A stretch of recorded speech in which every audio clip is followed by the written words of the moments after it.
พื่อช่วยฮื้อหูทั่วถึงชั่วดีสังฆคุณทูลไว้ในชีวิตเพื่อช่วยพิษปลดทุกข์เป็นสุขีโดยบุญอภิวันอัญชลีสวดสดีโดยการนิรันดร์เทิน10 นิ้วกราบแนบใต้ไหวสาปารมีธรรมในครูบาอาจารย์พระมหาเถรานุเถระท่านเจ้าคณะพระสังฆาธิการทุกรูปทุกตนขอความสุขความสวัสดีในธรรมะแห่งองค์สมเด็จพระสัมมาสัมพุทธเจ้าจงมีแก่บรรดาสาธุชนท่านผู้ฟังทุกท่านที่ได้มีโอกาสเปิดวิทยุรับฟังรายการเสียงธรรมก่อนรับตาตั้งสถานีวิทยุเพื่อการศึกษาพระพุทธศาสนาและวัฒนธรรม FM ความถี่104.50 เมกะเฮิรตซ์วัดฝายหินตำบลสุเทพอำเภอเมืองจังหวัดเชียงใหม่เมตตาในท่านพระครูสมุวิสุวัตวรกิจโจ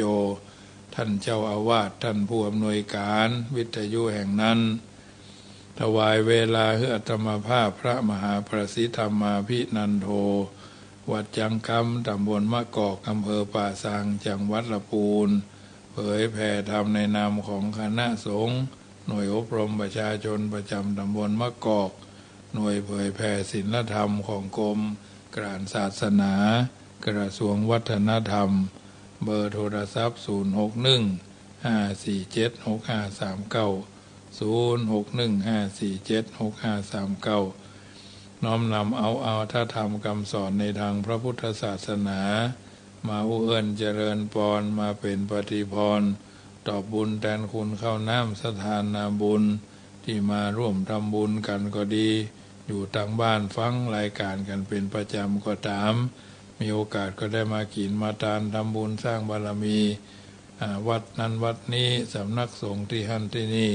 ถือว่าเป็นการต่อยอดเป็นการต่อเนื่องเป็นการร่วมด้วยช่วยกันกับกิจกรรมฟังน้ำฟังธรรมเหล่านี้เบื้องต้นนี้จะได้นำปาญาติโยมกราบพระไหวพระโยขันแก้ว5 โกฏากเป็นลำดับไปเนอ อะระหังสัมมาสัมพุทโธภะคะวาพุทธังภะคะวันตังอภิวาเท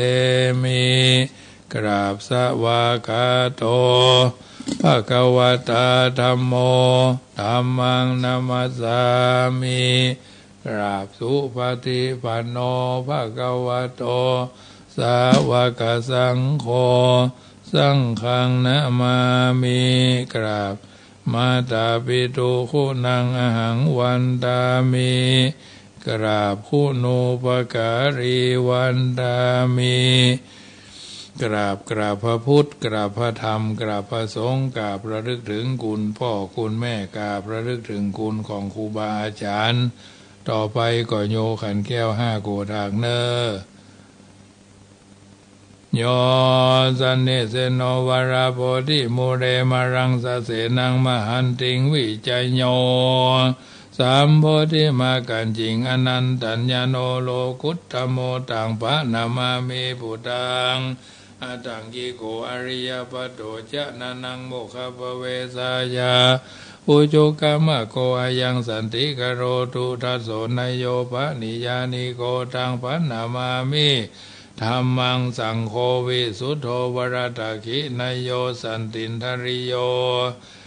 สัพพมราภะหิโนคุเนหิเนเกหิสมิติปโตอะนาสโวตังปันนามามิสังฆังนามามิพุทธังกุณาสาคารันตังนามามิธัมมังมุนิราชเตสิตังนามามิสังฆัง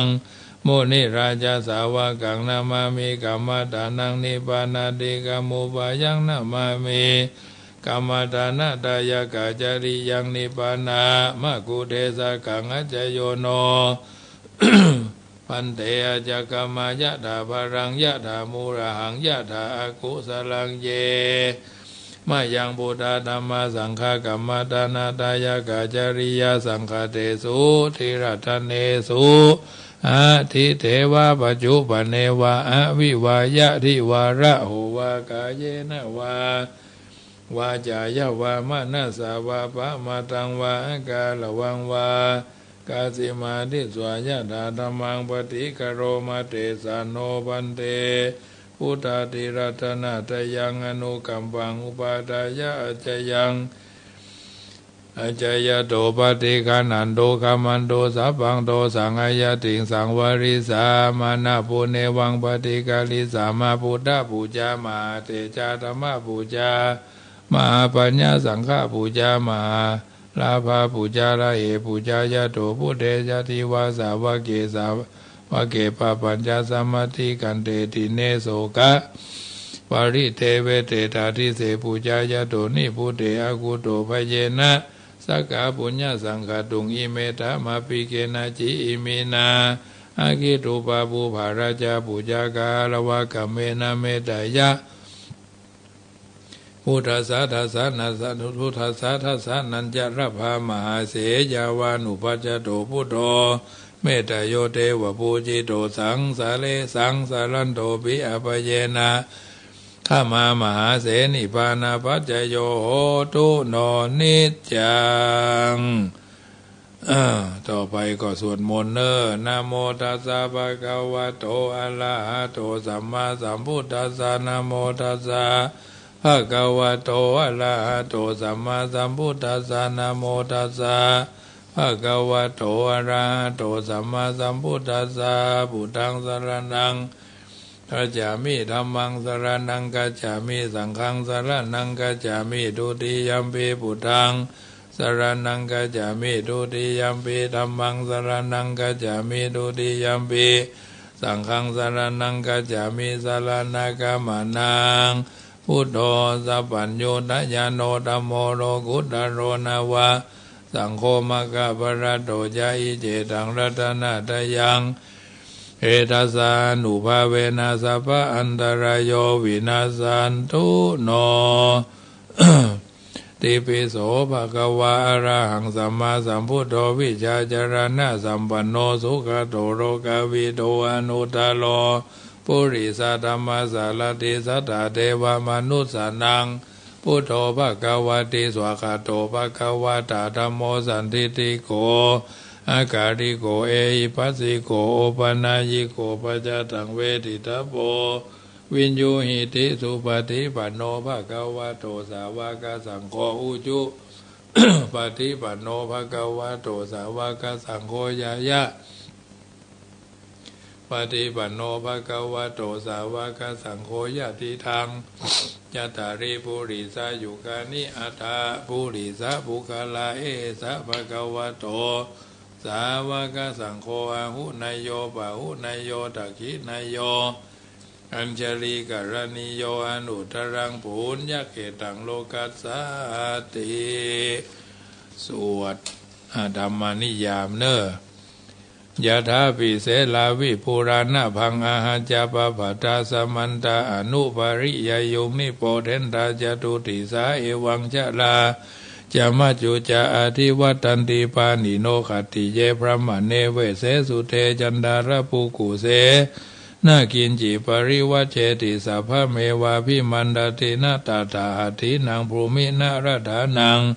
นาปฏิยานาจาปิมันตยุเทนะสกาเจตุงทะเนนะวาตัสสมาหิบันดิโตโปโสสัมปัสสังอัธรรมัตตโนพุทเทธเมจะสังเคจะทีโรสัทธังนิเวสเยโยธรรมจารีกายเยนะวาจายะอุทะเจตสาอิเทวนังปัสสังสันติเปจาสเคปโมทัติยะสาสัทธาตถาคเตอจาราสุปฏิทิตาสีราจะสีรันจะปยัสสะกันไรยานังอริยกันตังปัสสังสีตังสังเคปัสสะโทยัสสัทธิอุชุภูตันจะทัสสนังอัทริโทติตังอาหูอโมคันตัสสะชีวิตังตัสสมาสัทธันจะสีรันจะปัสสะทังธรรมทัสสนังอนุยุนเชตเมทาวีพุทธานะเมทาวีสารังพุทธานะสาสนันติยังเวนิพานะญาณสายานังบุเพภวัตเตตเสวะวิสยีภูตายายังธรรมนิยามตาอนิจจตาทุกขตาชาสเพสังจะอนัตตาปะทัตตาปะกาสกังสุตัง ยังสัมพุทเทนะภาสิตังสาธุนังญาณจาเรนะยะถาพุทเทนะเทสิตังโยนิโสปฏิปัตตยทังตังสุตันตังพนามาเสเอวเมสุตังเอกังสามยังภควาสาวัตถิยังวิหารติเชตวะเนอนาถาบินดิกัสสะอาราเมตระโคภควาภิกขุอามันเตสิภิกขโวติพระทันเตติเตภิกขุภควะโตปัจจัสโสสุงภควาเอตตะโวจาอุปาทาวาภิกขเวตถาคตานังอนุปาทาวาตถาคตานังทิตาวาสาธาตุธรรมติตตาธรรมนิยามตาสัพเพสังขาราอนิจจติตังตถาคโตอภิสัมพุจติอภิสัมเมติอภิสัมพุจิตวาอภิสัมเมตวาอาจิกติเทเสติปัญญเปติปัฏฐเปติวิวรติวิภาจติอุทานีกโรติสัพเพสังขาราอนิจจติอุปาทาวาภิกขเวตถาคตานังอนุปาทาวาตถาคตานังทิตาวาสาธาตุธรรม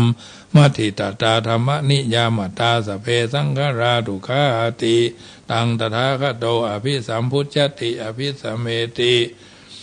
อภิสัมพุชิตวาอภิสัมเมตวาอาจิกติเทเสติปัญญเปติปัฏฐเปติวิวารติวิภาชติอุทานีกโรติสัพเพสังขาราอนิจจติอุปาทาวาภิกขเวตถาคตานังอนุปาทาวาตถาคตานังทิตาวาสาธาตุธรรมติตตาธรรมนิยามาตาสัพเพธรรมาอนัตตติตังตถาคโตอภิสัมพุจติภิสัมเมติอภิสัมพุจิตวาภิสัมเมตวาอาจิกติเทเสติปัญญเปติปัฏฐเปติวิวะรติวิภาชติอุตานีกโรติสัพเพธรรมาอนัตตติอิทัมะโวจะภควาอัตตมนาปัญจวัคคีปัญจอัตตมนาเตภิกขุภควโตภาสิตังอภินันโทนเตสัพเพสังขาราอนิจจติยถาปัญญายปัสสติอาถานิพินทติทุเขเอสามะโควิสุทธิยาสัพเพสังขาราทุกขาติยถาปัญญายปัสสติอาถานิพินทติทุเขเอสามะโควิสุทธิยาสัพเพธัมมาอนัตตติยถาปัญญายปัสสติอาถานิพินทติทุเขเอสมะโควิสุทธิยาอปกาเตมนุเสสุเยชนาปาราคามิโนอิทาอาถายังอิตราปชาติระเมวานุทาวติเยจะโขสัมมทขาเตธรรมเมธรรมานุวัตติโนเตชนาปารเมสันติมัจจุทายังสุทุตตลังกันหังธรรมังวิปหายะสุกังภาเวทาบันดิโตโอกาอโนกามะขมะวิเวเกยัตถทูระมังตราภิรติมิจฉายะหิตวากาเมอกินจโนปริโยทาปายะอัตานังจิตระเขหิบันจิตระเกนเรเสหิบันดิโตเยสังสัมโพธิยังเคสุสัมมาจิตังสุภาวิตังอาธานะปฏินิสเกอนุปาทะเยรนาขีนาชาวาสุติมันโตเตโรเกปรินิพุตาติอวิชชาปัจจยาสังขาราสังขารปัจจยาวิญญาณังวิญญาณปัจจยานามรูปังนามรูปปัจจยาสรายตนังสรายตนะปัจจยาผัสโสผัสสะปัจจยาเวทนาเวทนาปัจจยาตัณหาตัณหาปัจจยาอุปาทานังอุปาทานะปัจจยาภโวภวะปัจจยาชาติชาติปัจจยาชรามรณังโสกปริเทวทุกขโดมนัสสุปายาสาสัมภวันติเอวเมตัสสะเกวรัสสะทุกขขันธัสสะสมุทัยโยโหติอวิชชายตเววะเสสะ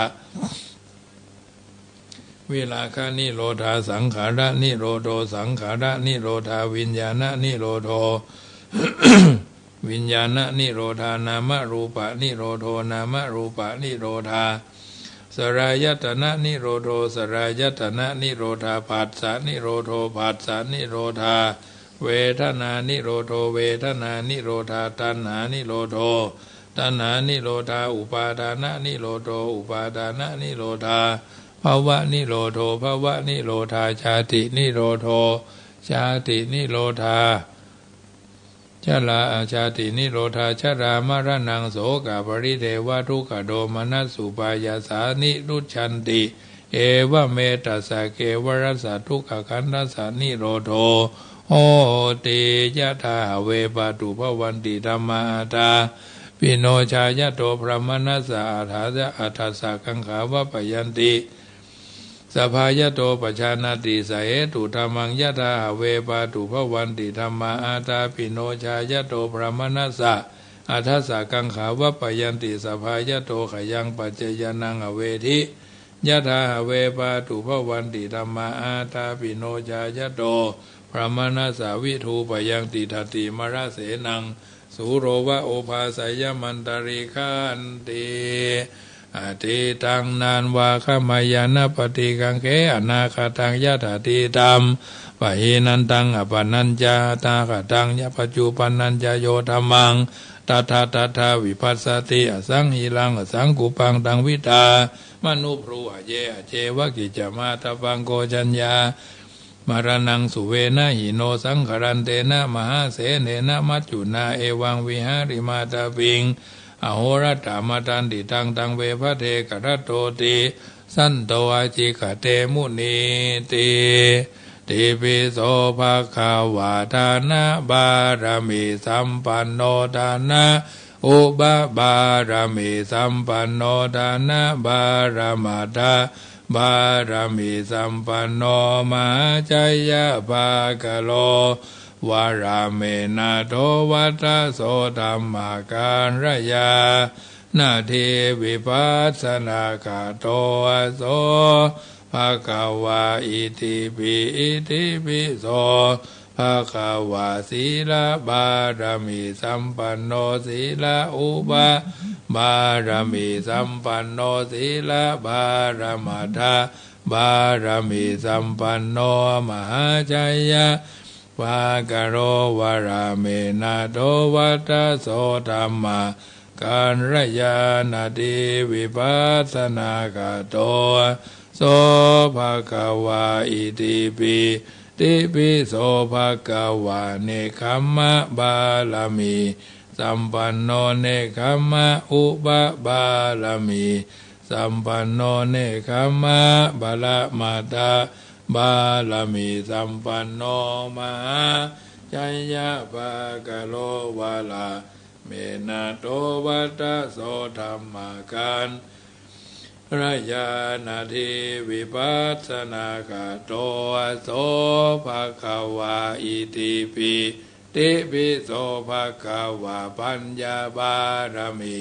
สัมปันโนปัญญาอุปบารมีสัมปันโนปัญญาบาลมาตาบารมีสัมปันโนมหาชัยยะภาคโรวาลาเมนะโทวัตโสธัมมาการระยานาติวิปัสสนาคาโตโสภะคะวะอิติปิโสภะคะวะขันติปารมีสัมปันวิริยะปารมีสัมปันโนวิริยะอุปบารมีสัมปันโนวิริยะบารมาตาบารมีสัมปันโนมหาชัยยะภาคโรวาราเมนะโทวัตโสธัมมาการยานาติวิปัสสนาคาโตโสภะคะวะอิติปิโสภะคะวะสัจจะบารมีสัมปันโนสัจจะอุปบารมีสัมปันโนสัจจะบารมัตถบารมีสัมปันโนมหาชัยยะภาคโรวาราเมนะโตวัตโสธัมมาการยานาทีวิปัสสนาคาโตโสภะคะวะอิติปิโสภะคะวะอธิฐานะบารมีสัมปันโนอธิฐานะอุปบารมีสัมปันโนอธิฐานะบารมัตถบารมีสัมปันโนมหาชัยยะภาคโรวาราเมนะโตวัตโสธัมมาการยานาติวิปัสสนาคาโตโสภะคะวะอิติปิ ติปิโสภะคะวะเมตตาบารมีสัมปันโนเมตตาอุปบารมีสัมปันโนเมตตาบารมัตถบารมีสัมปันโนมหาจัยยะภาคโรวาราเมนะโทวัตโสธรรมะการรยานาทีวิปัสสนาขะโตโสภะคะวะอิติปิติปิโสภะคะวะอุเบกขาบารมีสัมปันโนอุเบกขาอุปบารมีสัมปันโนอุเบกขาบารมัตถบารมีสัมปันโนมหาชัยยะภาคโรวาราเมนะโทวัตโสธรรมาการรยานาทีวิปัสสนาขะโตโสภะคะวะอิติปิติปิโสภะคะวะทัสสะบารมีสัมปันโนทัสสะอุปบารมีสัมปันโนทัสสะบารมัตถบารมีสัมปันโนมหาชัยยะภาคโรวารา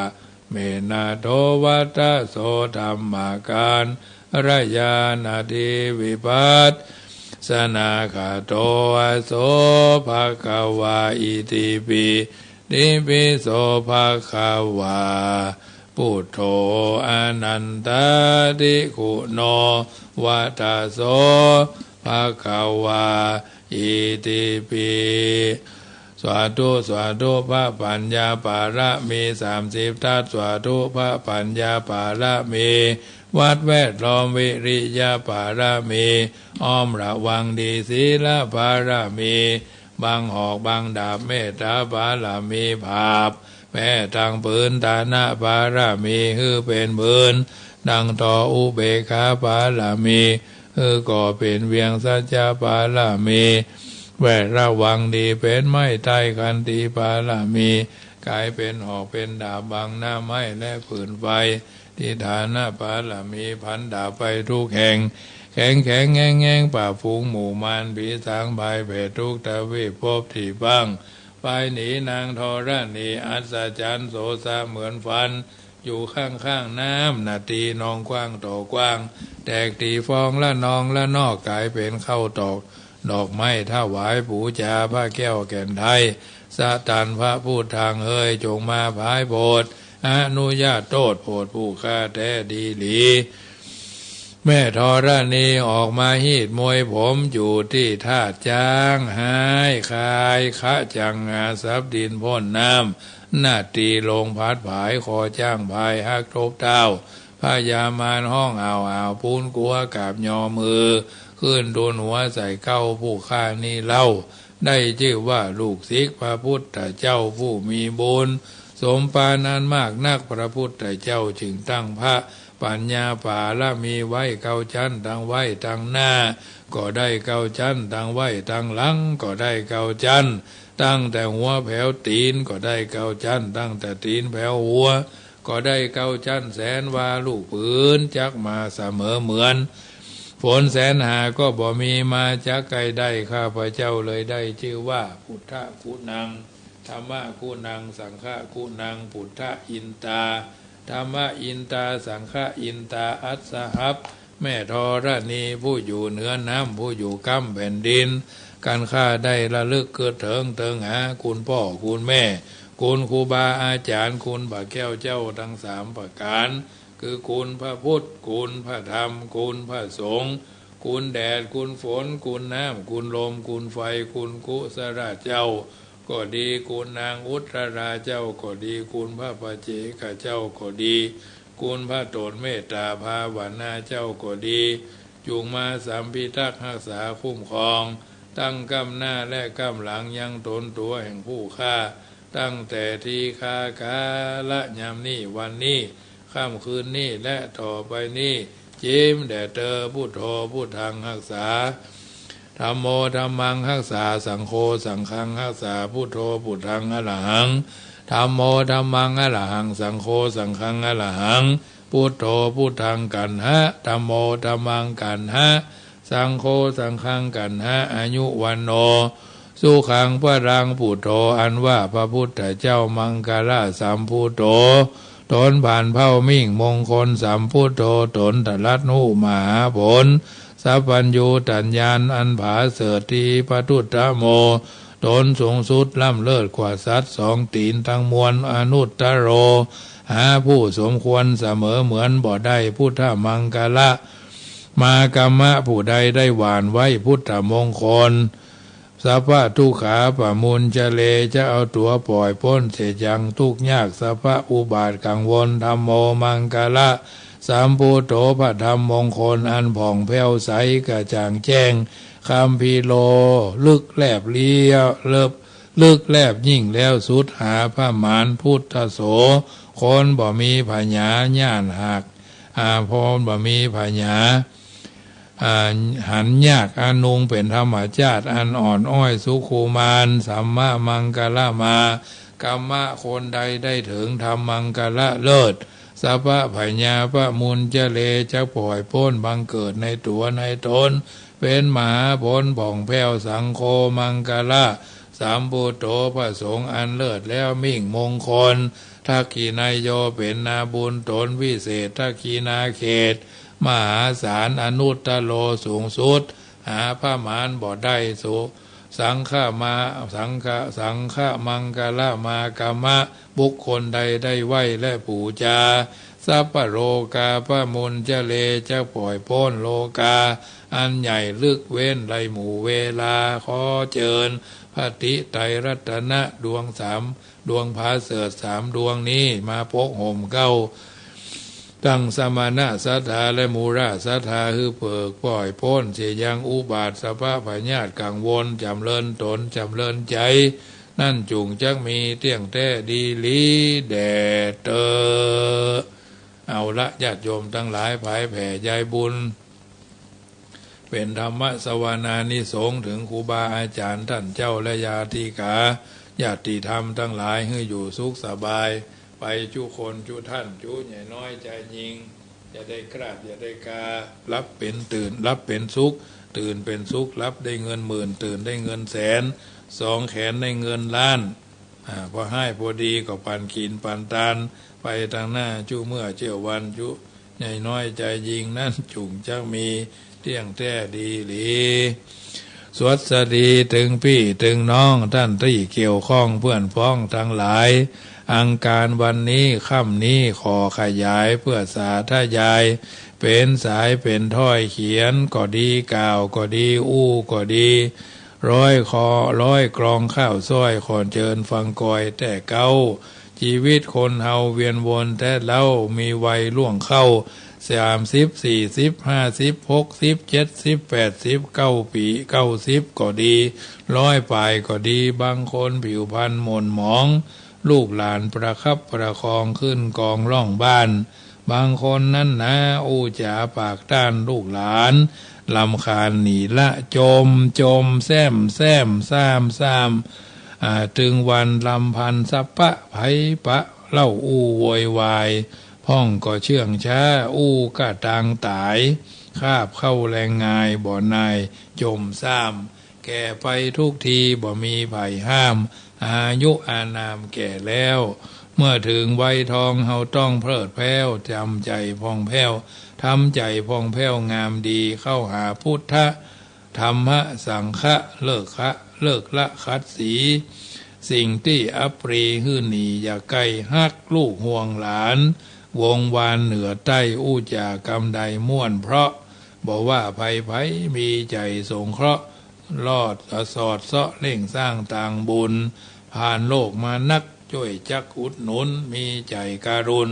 กำจุนไปหน้าใจประสบการณ์ยาวนานแก่กล้าถูกเวลาแน่ไซ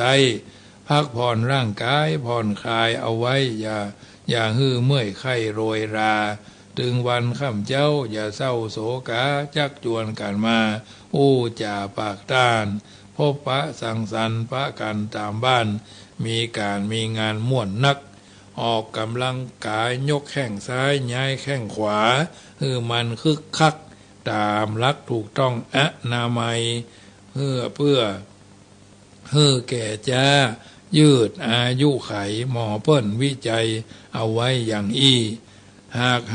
กหมู่เฮาปะเกากระปรี้รับรองว่าดีเลิศล้นงดเหล้ามูลีหลีกหนีฮือป้นเริ่มต้นการทำความดีอบายมุขปาตุกขวากน้ำฮือพระยายามห้ามปามลูกเต้ามุ่งทำความดีอย่ามีหม่นเศร้าอายุคนเฮานักแล้วเข้าวัดเข้าวาพุทธธรรมะสังฆะบอกกาดบอกแก้ว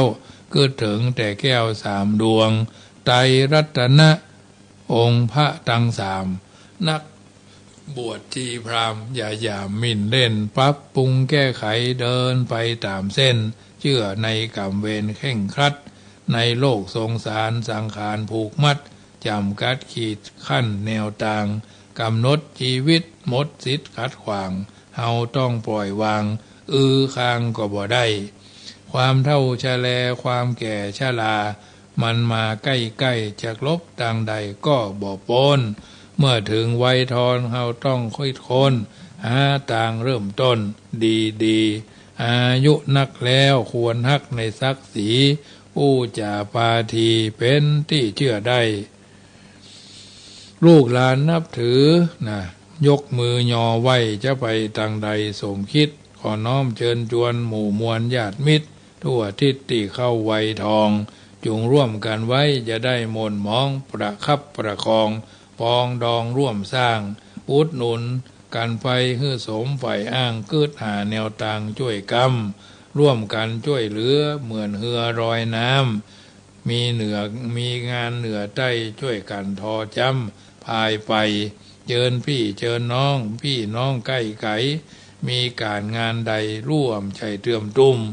งานนักก็เป็นเบางานเบาก็เป็นน้อยมากเข้าช่วยกัน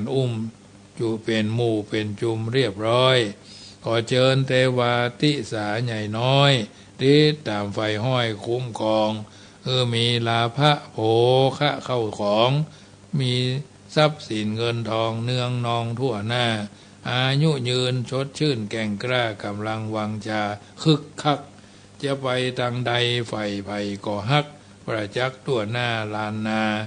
จบก่อนเตอะการอ่านข้าวจ้าวันนี้ขอลาจบเพียงเต้าอี้จบเพียงเต้าอี้ใครกินนักเฮือกินเต้าปลายก้อยใครกินน้อยเฮือกินเต้าหัวแม่มือคนเท่าไปก่อนละอ่อนตัวกลางคนงามตัวก้นกรรมบะเก่าถึงมดนี้กรรมสอนละแต่ละความหมายอยู่ในตัวมันหั่นแหละนาเนี่ยนาล่าเป็นขี้ข้าควายเอาเมียเอาลูกขวายไปเอาเมียขวายเอาผัวขวายเป็นขี้ข้าลูกฮักงัวฮื้อผูกฮักลูกฮื้อตีกินก่อนตาลมานก่อนแต่งแบ่งถูกทำกรรมฮื้อมั่นบ่ดีกึดสั้นกึดยาวซื้อเฮือนได้ถึงจานเปิ้นว่าจะนี่แลญาติโยมทั้งหลายได้ยินได้ฟังสบายอยู่ทางบ้านเนาะวันนี้อากาศบางท้องที่อาจจะเย็นก็เป็นได้เพราะฉะนั้นจะมันเถอะเย็นก็จะมันร้อนก็จะมันเป็นเรื่องของอากาศภาระหน้าที่และความรับผิดชอบที่เราจะต้องกระทำบำเพ็ญให้เป็นไปทำวันนี้ให้ดีไม่ต้องรอฟ้าสดใสนะห่วงและกำลังใจที่เรามีก็ทำต่อไปจนกว่าชีวิตจะหาไม่ฉะนั้นญาติโยมสาธุชนท่านผู้ฟังทั้งหลายกิจการอันใดที่เรามีก็ทำไปเรื่อยๆทำอย่างเสมอต้นเสมอปลายเพราะฉะนั้นอยู่ในสังคมเกี่ยวกับครอบครัวเขาก็ต้องมีความฮักความอะไรใฝ่ใจคือเติงหามีความฮักคือสิ่งที่สำคัญต่อกันถึงผัวถึงเมียถึงลูกถึงเต้านะอยู่ในวัดเจ้าอาวาสรองเจ้าอาวาสผู้ช่วยเจ้าอาวาสพระเนนเถรน้อยวันนี้ก็มีข่าวพอมแพมพวกจากวัดขอนแก่นพุ่นนะหลวงพ่อเจ้าคณะจากวัดเจ้าคุณเทพประสิทธิคุณเนาะก็เกี่ยวกับอบรมพระเนนเถรน้อยนี่แหละบ่ฟังกรรมมันประเภทกิ้วหนาตาฮึกกิ้วบางกลางยาวมากเรื่องก็มากความมากคนก็มากเรื่องญาติโยมทั้งหลายมีความฮักในสิ่งที่ถูกต้อง การปกครองคนเนี่ยมันถึงว่าอยู่กับคนมันถึงยุ่งแปลว่ายุ่งนะกินอิ่มมันก็เดือดบ่ได้กินมันก็เดือดบ่ได้กินก็เดือดกินอิ่มก็เดือดได้ก็เดือดบ่ได้ก็เดือดเนี่ยมันถือเป็นยะคำว่าคนแปลว่ายุ่งนะคำอู้รุนแรงบั่นทอนจิตใจได้นักแต่ถ้าเป็นไปได้ก็อย่าอู้เลยเห็นคุณค่าชื่นชมให้เกียรติข้ามถูกผิดไปสู่การให้อภัยบางเตื้อบาหันด้วยแต่จงเคารพตัดสินใจและให้ความช่วยเหลือ มีความเท่าเทียมเสมอภาคแต่ต้องมีผู้นำประจำบ้านไม่เอาความจริงแบบทิ่มแทงพูดตรงได้แต่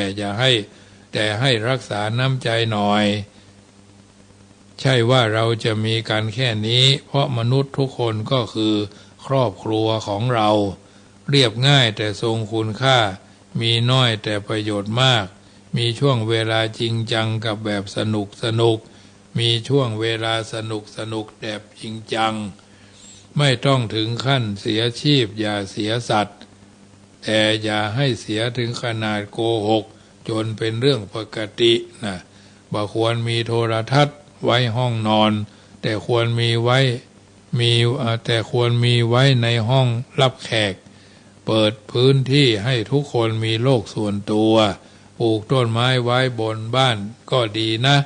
มีสัตว์เลี้ยงก็ได้แต่ต้องรักมันเหมือนคนในบ้านนั่นในครอบครัวอย่าขังไว้เด็ดขาด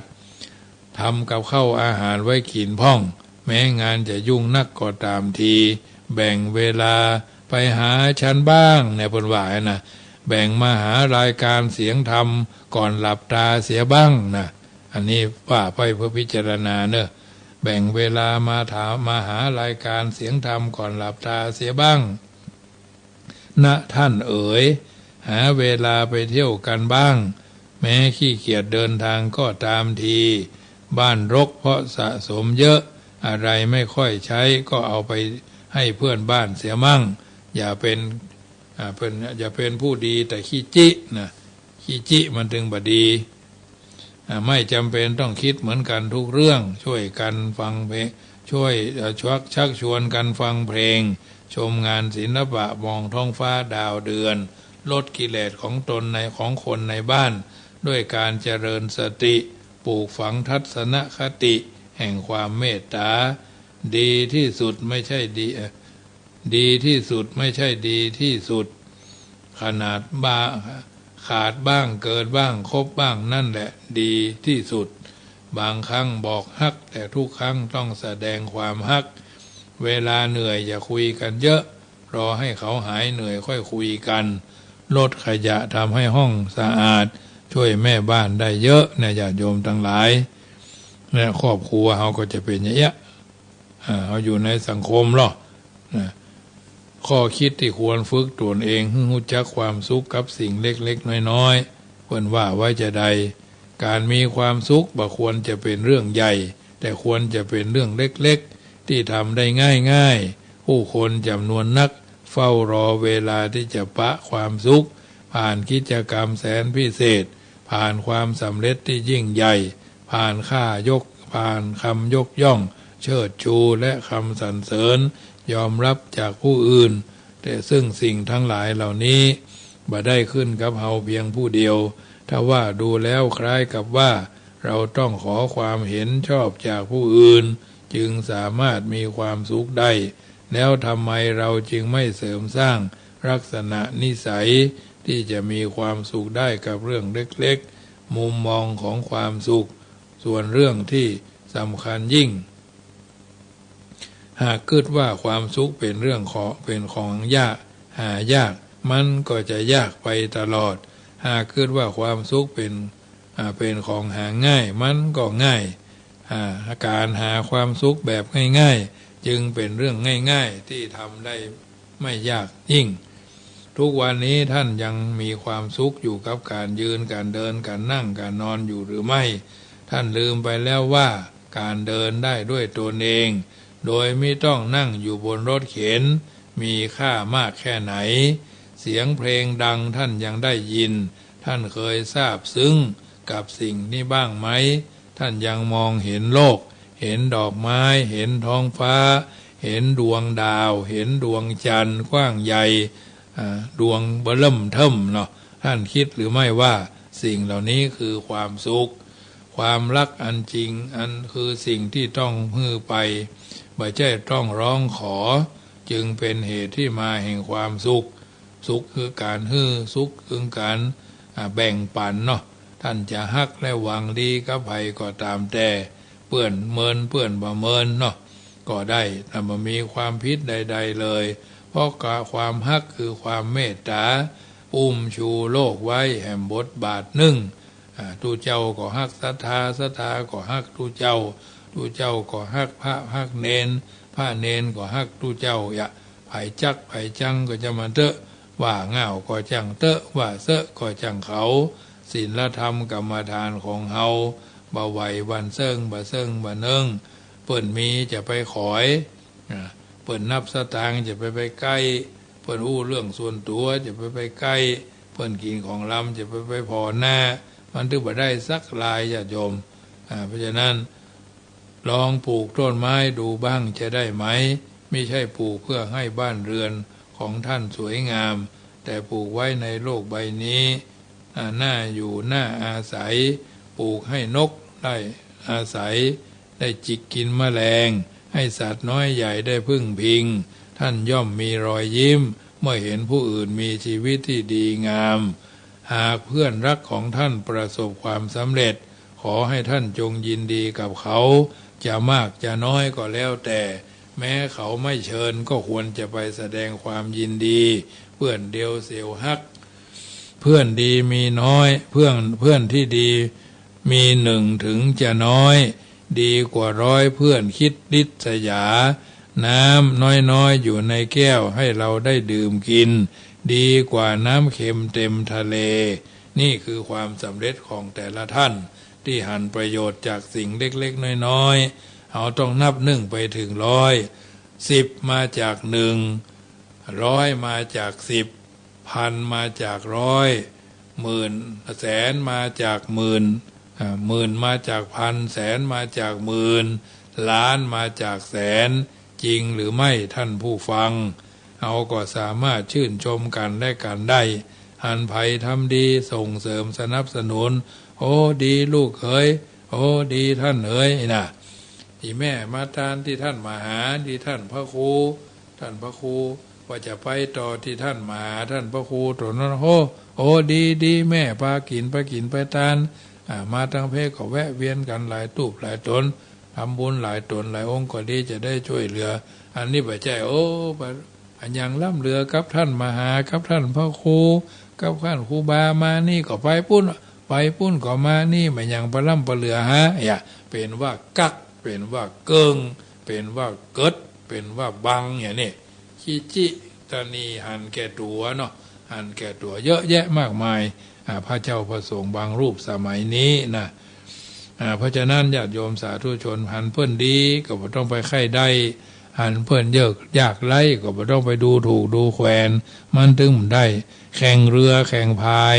อาจจะแข่งกันได้เพื่อชนะแข่งบุญแข่งวาสนาชาตินี้เฮาทุกข์ก็ขอให้เป็นชาติหน้าชาตินี้อยู่เพื่อจะไปชาติหน้าไปเพื่อจะอยู่จริงหรือไม่ก็ต้องใช้พิจารณญาณเอาผ่านมาถึงวันนี้เนิ่นนานแล้วเมินแค่ไหน60 ปี50 ปีก็เหมือนบ่าย3 โมง60 ปีก็4 โมง70 ปีก็5 โมง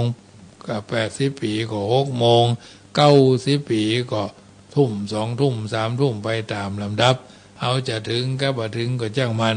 ประเมินสถานการณ์ไปเป็นวันเนาะเจ้าถึงดึกถึงเจ้าถึงดึกถึงเจ้าเนี่ยมันก็เป็นไปตามนั้นแต่เขาก็มีเวลาเท่ากันเมื่อคืน12ไม่วัน12วันกับคืน24 ชั่วโมงเขาก็มีเหมือนกันอ่ะเขาก็มีเพื่อเขาว่า1 สมอง2 มือและ2 เท้าแต่คนนั้นเขาทำไมถึงเจริญโวยก้าวล้ำไปเอาหลายเก้าเพราะเขาเอาแต่เอาจริงเอาจังขยันหารักษาดีมีกัลยาณมิตร ดวงจิตอันใสๆเนี่ยผ่านมาถึงวันนี้ก็อย่าไปลืมวันนั้นอย่าเป็นคนอย่าลืมตัวเป็นวัวอย่าลืมตีนนะความโลภความโกรธความหลงไฟแผดเผาใจความสุขกำลังยิ้มอยู่แท้ๆเกิดกิเลสครอบงำรอยยิ้มก็จืดจางคลายเมื่อลายกลายเป็นซากแล้วเฮาจะโลภจะโกรธจะหลงไปเพื่ออะไรหรือเพื่อทุบทำลายความสุขสันติของตนเองเฮาบ่ใช่คนบ้าหรือก็บ่ใช่คนบอใช่แล้วใช่ไหมเอาต่างเป็นคนบ้ากันถึงโลกความบ้าคลั่งจึงกลายเป็นความปกติ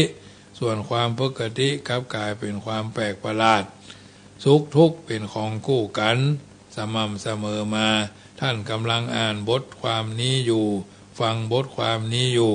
ดังนั้นมันต้องมีอะไรสักอย่างดึงดูดเชื่อมโยงมาพบกันผ่านตัวอักษร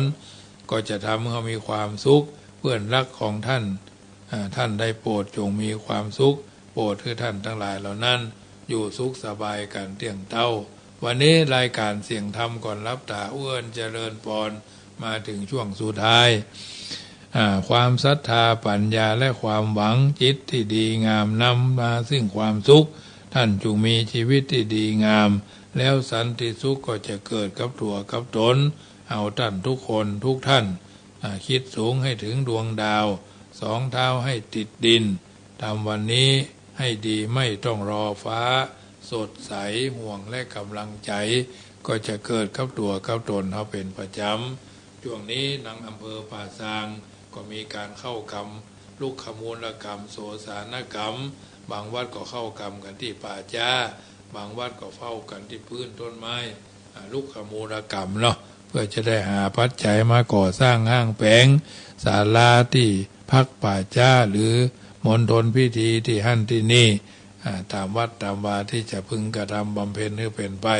คณะสงฆ์อำเภอป่าซางก็เข้ากรรมอยู่หลายที่เช่นตำบลน้ำดิบก็วัดห้วยอ้อวันผูกออกกรรมเนาะวันผูกออกกรรมตำบลแม่แรงก็วัดป่าเหียงในท่านพระครูวิราชธรรมนิวิทย์ตำบลมะกอกก็วันที่13ออกกรรมคืนนี้ท่านพระสมุท่านพระครูสมุนันทวิทย์นันทธรรมิโกรองเจ้าวาดวัดสวนดอกจะมาเทศนาที่วัดบ้านมะกอกตะคืนเทศนาที่วัดป่าเหียงวัดห้วยอ้อก็มีทำตนมาเทศเนาะเวียนกันไปเวียนกันมาอันนี้ก็ถือว่าเป็นประสบการณ์และเป็นกิจกรรมที่พระเจ้าประสงค์ทำกันมาโดยตลอดอำเภอป่าซางนี่ทำกันทุกตำบลบางตำบลเพิ่นบ่พร้อมก็อาจจะจัดกิจกรรมอื่นๆร่วมด้วยช่วยกันเนาะของหน่วยอปตนั้นๆเงินอปตที่ได้รับการสงเคราะห์จากครูบาอาจารย์ท่านเจ้าแต่ละกิจกรรมงานของมาสงเคราะห์ไฟไหม้น้ำท่วมอาพาธเจ้าประสงค์ก็ช่วยกันไปตามนั้นอันนี้ก็แจ้งเงินเจริญพรให้บรรดาญาติโยมเนอะช่วงเดือนมีนาวันที่24 25มีนาท่านใดมีกุลบุตรกุลธิดาอายุโดยเลข1เลข5เลข3เลข9ที่ลงท้ายด้วยแต่ละอายุเนาะตั้งแต่30 40 50 60 70 80ถึงแค่อายุ45บวชพระเภกตุในภาคฤดูร้อนถวายเป็นพระราชกุศลในหลวงรัชกาลที่10พระองค์ท่านจะทรงพระชนมายุ